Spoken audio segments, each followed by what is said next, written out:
How to make your HP laptop faster. What's up everyone, in this video I'm going to show you guys what you can do to make your Windows laptop faster. Let's get started.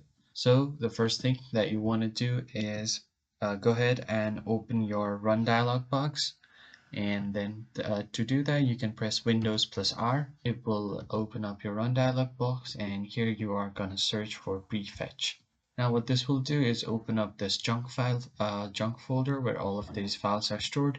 You can control A to select all, and then shift delete and permanently delete these items. And what else you can do is go ahead and open your run dialog again and search %temp%. Once you do this, there's another junk folder will open. You can do the same thing here and delete all of these files. You can skip for the ones that it's asking, so that's alright. And you can do this and try again and do this for current items and then skip everything.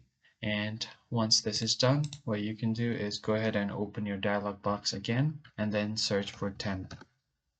It will open up the same thing. You can do the same thing here as well. Shift delete everything and then skip these ones right here. Alright, so this is the first step. Then other thing that you can do is go ahead and open your task manager.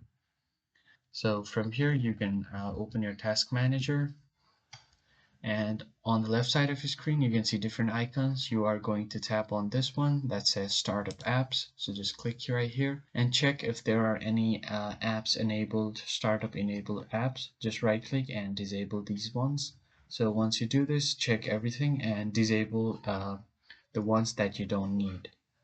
And after this, what you can do is go ahead and click on your search bar on your taskbar and then search for defragment optimize. So if you open this, you can go ahead and select your default drive. Mine is the C drive, and click on optimize. And once you do this, it will optimize your drive and check for malwares. And the final thing that you can do is go ahead and open your control panel, and from here click on large icons and then go ahead and click on power options. Once you click on it, go ahead and choose what the power button do on the left side of your screen, and then change settings that are currently unavailable. Make sure that these three are turned on and save changes. And after you do this, give your PC a quick restart right here. And after this, your laptop should be much smoother and faster. If you found the video helpful, hit the like button below and subscribe. I will catch you guys on the next one.